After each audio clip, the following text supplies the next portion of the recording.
ছোট বোন মা আর আমাকে বিছানায় দেখে ফেলে, তারপর বোনেকেও। আকাশীনীল টি-শার্ট পরে আমার গা ঘেঁষে দাঁড়িয়ে আছে আমার ছোট বোন কান্তা। আমি মুখ তুলে বলি, বসে আছি, বৃষ্টি দেখছি। তা আমি দেখছি ভাইয়া, কিন্তু তোমাকে খুব বিষণ্ণতা, একাকিত্বের ভেতর ডুবে থাকা মনে হচ্ছে।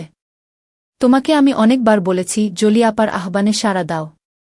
জলি আপা তোমার জন্য পাগল। দুইজনে বসে বৃষ্টির খেলা দেখতে খুব মজা পাবে। কান্তা আমার 2 বছরের ছোট, ভীষণ চট্টে হাসি খুশি মেয়ে, পাতলা গড়নের লিকলিকে শরীর, যেমন সুন্দরী তেমন লেখাপড়াতেও খুব ভালো। আমি জীবনেও কান্তার সাথে কথায় জয়ী হতে পারি না। কান্তা কথার সাথে কথা মিলিয়ে খুব সাবলীলভাবে কাবু করে দেয়। আমাদের মাঝে খুব মিল, ভাই বোনের সম্পর্ক হলেও তুই তুকারি সম্পর্ক। বাহিরে গেলে কেউ বুঝতেই পারে না যে আমরা ভাই বোন, সবাই মনে করে বন্ধু। কান্তা জলিকে খুব ভালোবাসে, তাই কান্তার আশা আমি জলির সাথে প্রেম করি। জলিও অনেক দিন যাবৎ আমার সাথে সম্পর্ক করতে চেষ্টা করে যাচ্ছে। আমি প্রায় 1 বছর নেশায় আসক্ত ছিলাম। কান্তার কারণেই আমি সেখান থেকে ফেরত এসেছি। কান্তা আমাকে খুব ভালোবাসে। মা আমার নারী আন্দোলন করে, যা আমার পছন্দ নয়। নিজেকে প্রচার আর প্রসার করায় আম্মা খুব ভালোবাসে, তাই নিজের টাকা খরচ করে আন্দোলন করে, কিন্তু নিজের অনেক ভুল নিজেই দেখে না। সন্তানের উপর অধিকার আছে, তবে তাদের দেখার সময় উনার নাই। আমরা ভাই বোন ছোট থেকেই কেয়ার করি না আম্মাকে। আব্বা খুব ব্যস্ত ব্যবসায়ী মানুষ। তিনি আমাদেরকে টাকা দিলেই সব দায়িত্ব শেষ, এমন ধারণা পোষণ করেন। দেশ বিদেশ ঘুরে বেড়ায়। মা বাবার মধ্যে তেমন কেমিস্ট্রি আছে বলেও মনে হয় না। আমরা দুইজন নিজেদের ভুবন সাজিয়ে রেখেছি। আড্ডা মারা, বাহিরে যাওয়া, ঘুরে বেড়ানো সব আমরা একসাথেই করি। কান্তা আমার ঘাড়ে হাত রেখে বলে, ভাইয়া জলি আপা খুব ভালো মেয়ে, তোমাকে সুখী রাখবে। হ্যাঁ বলে দাও। আমি ফোন করে দেই, দেখবে এই বজ্রপাতে কাক ভেজা শরীর নিয়ে তোমার কাছে হাজির হয়ে যাবে। কাকা ভেজা শরীর দিয়ে আমি কি করব? কি বলো ভাইয়া, মোস্ট রোমান্টিক দৃশ্য হল মেয়েদের ভেজা শরীর। তুই এত কিছু জানিস কি করে? কেন ভাইয়া, আমি কি ফিডার খাই? আমি এখনো বাচ্চা নাকি? তুই কি কারো জন্য ভিজিস নাকি? ভাইয়া, সিরিয়াল আছে না? তুমি শুরু করলে আমি চেষ্টা করতাম। তোমার জন্যই আমি কিছু করতে পারছি না। তোরে কে বাধা দিচ্ছে? যা খুশি কর। কি বলো? বিয়াদবি হয় না। দুনিয়াতে তুমি আগে আসছো, তাই তোমার আগে কিছু করতে হবে। না রে, আমার এই কমিটমেন্ট খেলা ভালো লাগে না। মা বাবার আচরণ দেখে এই খেলার প্রতি মন নেই। ভাইয়া, সেটা তাদের ব্যাপার।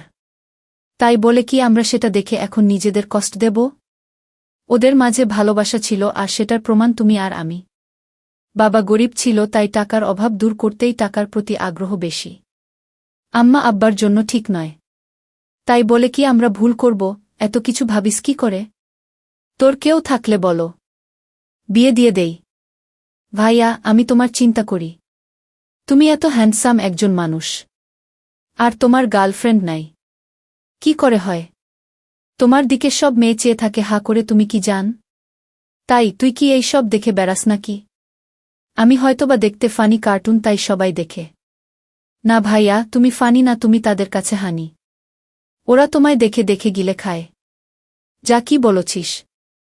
ভাইয়া, তুমি আসিলেই খুব হ্যান্ডসাম, কিন্তু সেই ফিগারটাকে কাজে লাগাচ্ছ না। ইচ্ছা করলে অনেক মজা করতে পারো। কি করে? একটু এফোর্ট দাও, দেখবে প্রতিদিন তুমি বেড ডেটিং করতে পারবে। তুই কি করছিস নাকি এসব? আমি কোথায় পাব? কেউ আমাকে পছন্দই করে না। সব সময় তোমার সাথেই থাকি। অপরিচিত সবাই মনে করে তুমি আমার বয়ফ্রেন্ড। ভাই বোন হলেও তো আমরা ফ্রেন্ডের মতোই চলি। ফ্রেন্ডের মতো, কিন্তু বয়ফ্রেন্ড না ভাইয়া। তবে তুমি আমার ভাইয়া না হলে জোর করে হলেও তোমাকে বয়ফ্রেন্ড বানিয়ে নিতাম। যে কোনো মেয়ে তোমার জন্য পাগল হবে ভাইয়া, বলে আমার পেছন থেকে আমার গলা পেঁচিয়ে ধরে। আমি বাধা না দিয়ে বসে থাকি। আর কান্তা আমার বুকে হাত বুলিয়ে দিয়ে বলছে, জলি আপা তোমার এই সুটাম দেহের পাগল ভাইয়া। হাত বাড়িয়ে দাও, এনজয় করো। কান্তার হাত যেন থামছেই না। আমার শরীরে তৈরি হচ্ছে এক ধরনের কেমিস্ট্রি। চোখ বন্ধ হয়ে আসছে আরামে। আমি হাত ধরে ছাড়ানোর চেষ্টা করে বলি, কিরে তোর কি হয়েছে? তুই কি জলি হয়ে গেছিস নাকি? যেভাবে হাত দিচ্ছিস যেন তুই নিজেই জলি। কেন ভাইয়া, আমাকে কি জলি আপা মনে হচ্ছে? আমি তো জলি আপারও মতো না। কে বলছে তুই অনেক সুন্দরী? কে আছে তোর মতো এত সুন্দর? আমি যদি তোমার বোন না হতাম তুমি কি আমার সাথে প্রেম করতে? অবশ্যই করতাম। তোর মতো রূপবতী রাজকন্যা পাওয়া ভাগ্যের ব্যাপারও। কান্তা চট করে আমার সামনে এসে বসে আমার দুই পায়ের ফাঁকে আমার দিকে চেয়ে থেকে বলে, ধন্যবাদ ভাইয়া, তোমার কাছ থেকে কমপ্লিমেন্ট পেয়ে আমি অনেক খুশি। You deserve a kiss from me. বলেই দিয়ে দেয় আমি কিছু বোঝার আগেই। কি করছিস কান্তা? কেন ভাইয়া ভালো লাগেনি? ভাই বোনে লিপ টু লিপ দেয় নাকি? কুইক হয়। নো প্রবলেম ভাইয়া। বলে আমার মুখের খুব কাছাকাছি মুখ রেখেই কথা বলছে। সত্যি বলতে কি আমার ভালোই লেগেছে। কান্তা যেমন বুঝে গেছে সেটা তাই চট করে বলে উঠে, ইউ এনজয় ইট ভাইয়া। আমার দিকে চেয়ে বলে, সরি ভাইয়া। উঠে দাঁড়িয়ে রোমে চলে যায়। আমি সেখানে বসে থাকি অনেকক্ষণ। কাজের মেয়ে ডাকে সাড়া দিয়ে খাবার খেতে যাই। কান্তা আজ খাবে না তাই আমি একাই খেয়ে রুমে গিয়ে ঘুমিয়ে যাই। কান্তার সাথে আমার দেখা হয় না আজ 2 দিন। লজ্জায় আমিও দেখা করার ইচ্ছা করিনি, কিন্তু আজ আমাদের নানিকে দেখতে যাওয়ার কথা এবং খালাতো ভাইয়ের বিয়ের ব্যাপারে আমাদের অনুষ্ঠানের পরিকল্পনা নিয়ে সকল আত্মীয়স্বজন নিয়ে মিটিং আছে সন্ধ্যায় খালার বাসায়। কান্তার মোবাইলে টেক্সট দিয়ে আমাকে জানিয়ে রেখে বলে সে খালার বাসায় চলে যাবে যেন আমি মিস না করি, কিন্তু নানির বাসায় সে যাবে না। আমি নানির বাসা থেকে খালার বাসায় গিয়ে দেখি সবাই বসে আছে। আমাদের মিটিং শেষ করে রাত 12। একটা হোভার ডেকে বাসায় আসি। প্রায় সবাই গাড়ি নিয়েছিল, কিন্তু কান্তা কারও লিফট নিতে নারাজ। বাসায় এসে যার যার রুমে চলে যাই।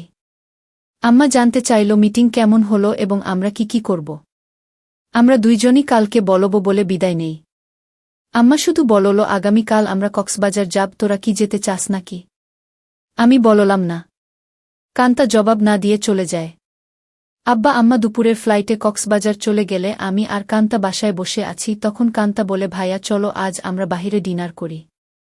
আমি রাজি হতেই কান্তা ধন্যবাদ দিয়ে কাজের মেয়েকে বলে, আমরা রাতে খাবো না আজ। তুই ইচ্ছা করলে ছুটি নিতে পারিস। কালকেও আমরা থাকব না। আমাদের আগেই কাজের মেয়ে চলে যায় তার স্বামীর বাসায়। আমরা বিকালে বাহির হই ডিনারের জন্য। কান্তা ইচ্ছা করে খুব সুন্দর একটা ড্রেস পরে। দেখতে খুব সুন্দর লাগছিল। ড্রেস দেখে কেউ বলবে না আমি তার ভাই। ভাইয়ের সাথে ডিনার করতে যাচ্ছে। কান্তার চেয়ে থাকা যেন আমার ভালো লাগছে না। কি যেন সে বলতে চায়। কি যেন লুকিয়ে আছে কান্তার ভেতরে। ভাইয়া তুই আমার প্রতি রেগে আছিস। সেটা কিন্তু একটা ফান ছিল। কেমন করে যেন একটু বেশি হয়ে গেল। তাই না? সরি ভাইয়া। বাদ দে সেই কথা। আমরা তো ভাই বোন, কিন্তু বন্ধুও বটে। আমরা ডিনার করে রাত 10টায় আমরা বাসায় চলে আসি। কান্তা ড্রেস চেঞ্জ করে নিচে টিভি দেখতে আসলে দেখে আমি বসে আছি। ভাইয়া চেঞ্জ করে মুভি দেখব। আগামীকাল কয়েকজনকে ডেকে নিয়ে পার্টি দেব।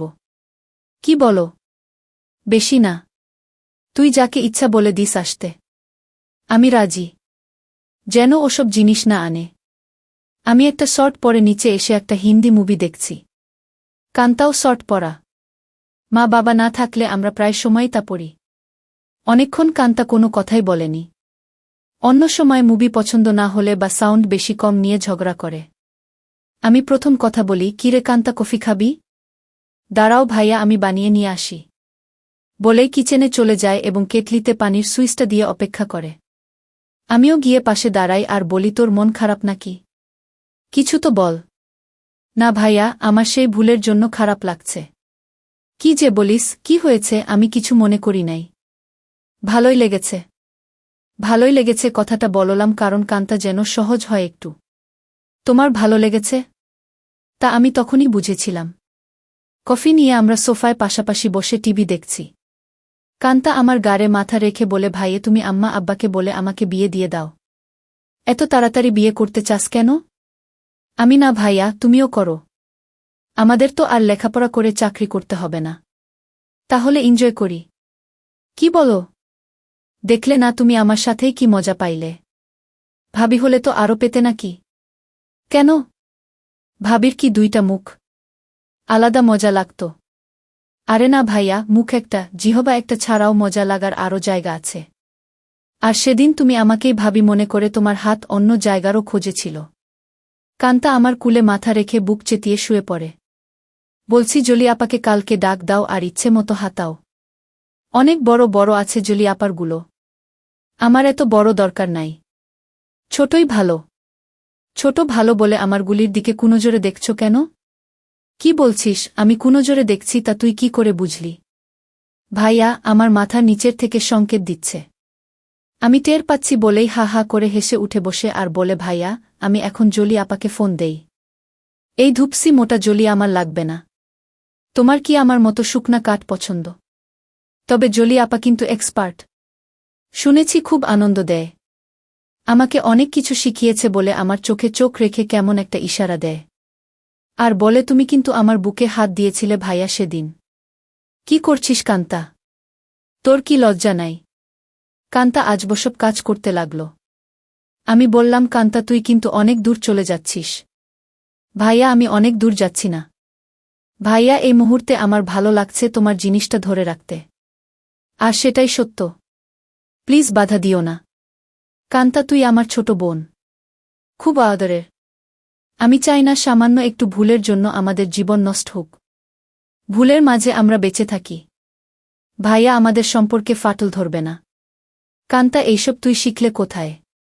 ভাইয়া বয়স হয়েছে, মুভি দেখি আর আমার কাছে রাবারের একটা আছে। সেটা দিয়ে প্রতিরাত প্র্যাকটিস করি। সব শিক্ষার বড় শিক্ষা হলো সেটা। সব মেয়েদেরই বিয়ের আগে এই শিক্ষা অর্জন করা উচিত। অনেকক্ষণ আমাদের মাঝে কোনো কথা নেই, শুধু একে অপরের শ্বাসরুদ্ধকর মুহূর্তকে এনজয় করি। এত সুখ এত আয়েশ জীবনে পাই নাই। কান্তা আমার কানের কাছে বলে, ধন্যবাদ ভাইয়া। তুমি তো বাজিমাত করে দিয়েছ। আমার খালতো ভাই সোহানের বিয়ে আগামীকাল। আমরা খালাতো মামাতো ভাইবোন 15 জন। আর সোহান সবার বড়। ভাই 10 জন আর বোন 5 জন। এই প্রথম একজন ভাইয়ের বিয়ে। গত বছর সোহানের বোন লিজার বিয়ে হয়েছে। অনেক আনন্দ ফুর্তি করেছি আমরা। কান্তা আর লিজা আমাদের সকল ম্যানেজমেন্টের দায়িত্ব নিয়েছে। খুব ব্যস্ত। আজও সকাল সকাল চলে গেছে। সোহান ভাইয়াদের ছাদে ডিজে পার্টির আয়োজন হবে আজ রাতে। আব্বুর ক্লায়েন্ট থাকায় কানাডা থেকে আসছে। তাই সকাল সকাল হোটেল থেকে তাদের নিয়ে ব্রেকফাস্ট করে ফ্যাক্টরি পরিদর্শন করতে হবে। আম্মু অনেক রাগ করেছে কারণ আম্মু চায় বিয়ের বাড়িতে যেন থাকে। বিয়ের দিন সারাদিন ছুটি আছে বলে আব্বু চলে যায়। আমি 11টায় ঘুম থেকে উঠে দেখি সেজেগুজে বসে আছে, খালার বাসায় যাবে এবং সেখান থেকে মেয়ের বাড়িতে কিছু জিনিস নিয়ে যেতে হবে। আমাকে দেখেই বলে, কিরে আজ অন্তত একটু তাড়াতাড়ি উঠলে কি হয়? কাজের মেয়েকে না বলে আজ নিজেই নাস্তা দেয় আমাকে। আর ফোনে বড় খালার সাথে স্পিকারে দিয়ে কথা বলছে। ড্রাইভার আমাদের বাসার সামনে বসে আছে যেন তাড়াতাড়ি যায়। কি ব্যাপারও আম্মু আজ নিজে এত আদর করে নাস্তা দিচ্ছ ব্যস্ততার মাঝেও? ফোনে থেকেই আম্মু বলে, তুইও তো আম্মুকে আদর করে অনেক কিছু খাইছিস তাই। একটু চামচামি করছি যেন আসল জিনিসটা পাই। বড় খালা বলে, কার সাথে কথা বলছিস? ছাবিনা? ছাবিনা আমার মায়ের নাম। আপি অঙ্কিত। এখন ঘুম ভাঙল। সবাই ভাবছে অঙ্কিত রাগ করেছে। ওকে সাথে করে নিয়ে আয়। ফোনটা অঙ্কিতকে দে। আপি শুনছে, কথা বলো। এই অঙ্কিত, গতকাল আসলি না কেন? সবাই ভাবছে তুই রাগ করেছিস। কারো ফোন ধরিস নাই কাল বিকালে। রাগ করিব কেন? গতকাল আম্মুর একটা বিশেষ অ্যাসাইনমেন্ট নিয়ে ব্যস্ত ছিলাম। সেটা করে দিয়েছি। তাই আম্মু আজ খুব খুশি। 2টার আগেই চলে যাব খালা। আমার নাস্তা শেষ হতেই আম্মু এসে বলে, এই অঙ্কিত, আমরা আবার কখন করব সেটা ভেবেছিস? এত ব্যস্ত হচ্ছ কেন? এই 3 দিন আমরা খুব ব্যস্ত থাকব। ওমা 3 দিন? ড্রাইভার বাহিরে বসে আছে। এখন যাও। দেখি সময় করে একটা কিছু করে দিব। কাজের মেয়েকে 3 দিন ছুটি দিয়ে আম্মু বলে, যা তোর স্বামীর সাথে এনজয় কর। 2000 টাকাও হাতে দেয়। শান্তা নামের কাজের মেয়েটা আমাদের পরিবারের খুব ভালো সম্পর্ক। আমরা সবাই নিজের মতোই ভালোবাসি। শান্তা বলে, আমি আগামীকাল বড় খালার বাসায় যাব, কথা হয়েছে। আমি খালাকে বলেছি কাজে সহায়তার জন্য। তাহলে তো খুব ভালো। আমাকে না জানিয়ে তোরা সব ঠিক করে ফেলেছিস। খালা আমাকে চিঠি দিয়ে দাওয়াত দিয়েছে। অনেক কাজ আছে না? সোহান ভাইয়া অনেক ভালো মানুষ, তাই উনার বিয়েতে সাহায্য করতেই হবে। ঠিক আছে, যা। বাহিরের ড্রাইভারকে গিয়ে বলো আমার 5 মিনিট লাগবে। তুইও দাঁড়িয়ে থাক। তোকে নামিয়ে দিব। আমাকে আম্মু বলে অঙ্কিত একটু উপরে আয় তো তাড়াতাড়ি বলে সিঁড়ি দিয়ে চলে যায়। আমি উপরে যেতেই আমার বলে অঙ্কিত যেতে মন চাইছে না। তোর সাথে এনজয় করতে মন চাইছে। এখন যাও, কথা দিলাম আজ সন্ধ্যায় কিছু একটা করে দিব। সত্যি দিবে তো নাকি জোয়ান মায়াদের পেয়ে আমাকে ভুলে যাবি? আমার শিরায় শিরায় আগুন জ্বলছে। কথা দিলাম ডার্লিং। আজ অনেক দিন পর আমার শখের বাইকটা বাহির করে ঠিক সময় খালার বাসায় পৌঁছে যাই। বাড়িটা খুব সুন্দর করে সাজিয়েছে। গুলশানে এমন 3 তালা বাড়ি আর সামনে পেছনে বাগানওয়ালা বাড়ি খুব কম। এক পাশে বাবুর্চিখানা বানিয়েছে। সেখানে মিতু আপা দায়িত্বে। যার যা দরকার মিতু আপা অর্ডার করে।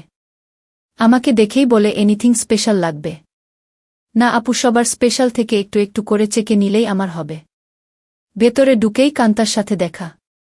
ভাইয়া এসেছিস? চল উপরে যাবি ছাদে। আয়োজন কেমন হয়েছে দেখবি। বলে টেনে উপরে নিয়ে যায়। সাথে সাথে অনেকেই যায়। খুব সুন্দর হয়েছে। পার্টি কখন শুরু হবে? 6টায় সময়, 12টায় শেষ। কান্তা সবাইকে বলে এই তোরা সবাই নিচে যা। খাবারের কি খবর দেখ। আমি ভাইয়ার সাথে একটা সিক্রেট কথা বলে আসছি। নিশা রাগ করে বলে এক বাসায় থাকো। সিক্রেট কথা বাসায় বলে আসতে পারো না। যা পাকনামি করবি না। যখন আসছি ভাইয়া ঘুমাচ্ছিল। এই সিক্রেট কথাটা না বললে কাজে মন দিতে পারছি না। কান্তা আমাকে এক কোণায় নিয়ে বলে কি খবর মাই হিরু? রাতে টায়ার্ড ছিলে তাই বলে কি দরজা বন্ধ করে ঘুমিয়েছিলে? সকাল থেকে ছটপট করেছি। জানি তুই ডিস্টার্ব করবি তাই বন্ধ করে দিয়েছিলাম ভালো ঘুমের জন্য। ভাইয়া আমরা এক বোতল শরাব নিয়ে আসছি। রাতে খাবো। খাবি নাকি? দেখা যাক। কান্তা মুচকি হাসি দিয়ে চলে যায়। জমে উঠেছে আমাদের ডিজে পার্টি। সোহানের চোখে মুখে আনন্দ। 3 বছরের প্রেমিকা তিন্নি বউ হয়ে ঘরে আসছে। মা বাবা ভাইবোন বন্ধুবান্ধব মিলিয়ে প্রায় 15 জন মানুষ ছাদে। খাচ্ছে, গল্প করছে, মিউজিক শুনছে, ড্যান্স করছে। আমার কাছে এই সব আনন্দ খুব বাড়াবাড়ি মনে হচ্ছে। অয়থা টাকা পয়সা নষ্ট। দেশে অনেক গরিব আছে। সেই দিকে খেয়াল রাখা উচিত আমাদের। আমি কথা প্রসঙ্গে সোহান ভাইয়ার সাথে শেয়ার করি। সোহান ভাইয়া উঠে দাঁড়িয়ে মাইকের কাছে চলে যায় এবং মাইক হাতে নিয়ে বলে, লেডিস অ্যান্ড জেন্টস, আমার ছোট ভাই অঙ্কিত এইমাত্র আমাকে বলল ওর কাছে এই পার্টি খুব বাড়াবাড়ি মনে হচ্ছে। অয়থা আমরা টাকা পয়সা খরচ করছি। অঙ্কিতের কথাটা আমার ভালো লেগেছে। আমি আমার ব্যক্তিগত ফান্ড থেকে 5 লক্ষ টাকা আমার খালা ছাবিনার মাধ্যমে গরিব অসহায় মহিলাদের সাহায্য করব। সবাই হাত তালি দিয়ে সোহান ভাইয়ার চেয়ে আমাকেই বেশি ধন্যবাদ জানায়। আম্মু আমার কাছে এসে বলে অনেক খুশি হয়েছি। আরও বেশ কয়েকজন এই ফান্ডে দান করেন। প্রায় 30 লক্ষ টাকার প্রমিস হয়। আম্মু মাইকে গিয়ে সবাইকে ধন্যবাদ জানিয়ে বলে কি করে সঠিকভাবে এই ফান্ড ভালো কাজে ব্যবহার হয় সেই জন্য অঙ্কিত সোহান আমার সাথে কাজ করবে। সোহান ভাইয়া আমাকেই দায়িত্ব দিয়ে দেয় যেন আম্মুর সাথে কাজটা সঠিকভাবে করি। আম্মু আবার আমার কাছে এসে বলে আর দেরি সহ্য হচ্ছে না। আম্মু পাগল নাকি তুমি? কান্তা আমাদের পাশে এসেই বলে কি খবর ভাইয়া? আম্মুর নতুন পার্টনার হয়ে গেলে। আমি কান্তাকে বলি তুই ইচ্ছা করলে আমাদের পার্টনার হতে পারিস। বিনিময়ে কিছু দিতে হবে নাকি? আমাকে কিছু দিয়ে দিস হয়ে যাবে। এই কথাই তো আম্মু বলছিল আর তুই চলে আসলি। দিয়ে দিব, নিয়ে যেও, পার্টনার হতে চাই বলে চলে গেল। আম্মু আবার বলে এই অঙ্কিত কিছু বলো না। আমার এখন চাই। এখন কোথায় কি করে হবে? শত শত মানুষ। আমি জানি না, তুই একটা কিছু কর। নয়তো সবার সামনে খুলে ধরব কিন্তু। আম্মু কথা শেষ করতে না করতেই ফোন বেজে উঠে। আম্মুর খুব ঘনিষ্ঠ বান্ধবীর স্বামী কার অ্যাক্সিডেন্ট করেছে। আম্মুর সাহায্য চায়। আম্মুর পরিচিত হাসপাতালে আছে। ওদের অবস্থা তেমন ভালো না। আম্মু সবার কাছে বলে কিছুক্ষণের জন্য যেতে চায়। সাথে আমাকেও নিয়ে যেতে চায়। সবাই তাড়াতাড়ি চলে আসার কথা বলে দেয়। কান্তা আমার পাশে এসে বলে ভাইয়া, কি খবর আম্মু? দেখি তোমাকে ছাড়া এখন চোখে পথ দেখে না। কি ব্যাপার? আম্মু কান্তাকে বলে তুই যদি যেতে চাস চল আমাদের সাথে। না আম্মু, তোমাদের ডিস্টার্ব হবে আমি গেলে। আমি এখানেই আছি। সোহান ভাইয়ার ড্রাইভার আমাদের নামিয়ে দেয় হাসপাতালে। আম্মু ডাক্তারের সাথে দেখা করে বলে উনি আমার রোগী। আপনারা চিকিৎসা করুন। টাকা পয়সা আমি দেখব।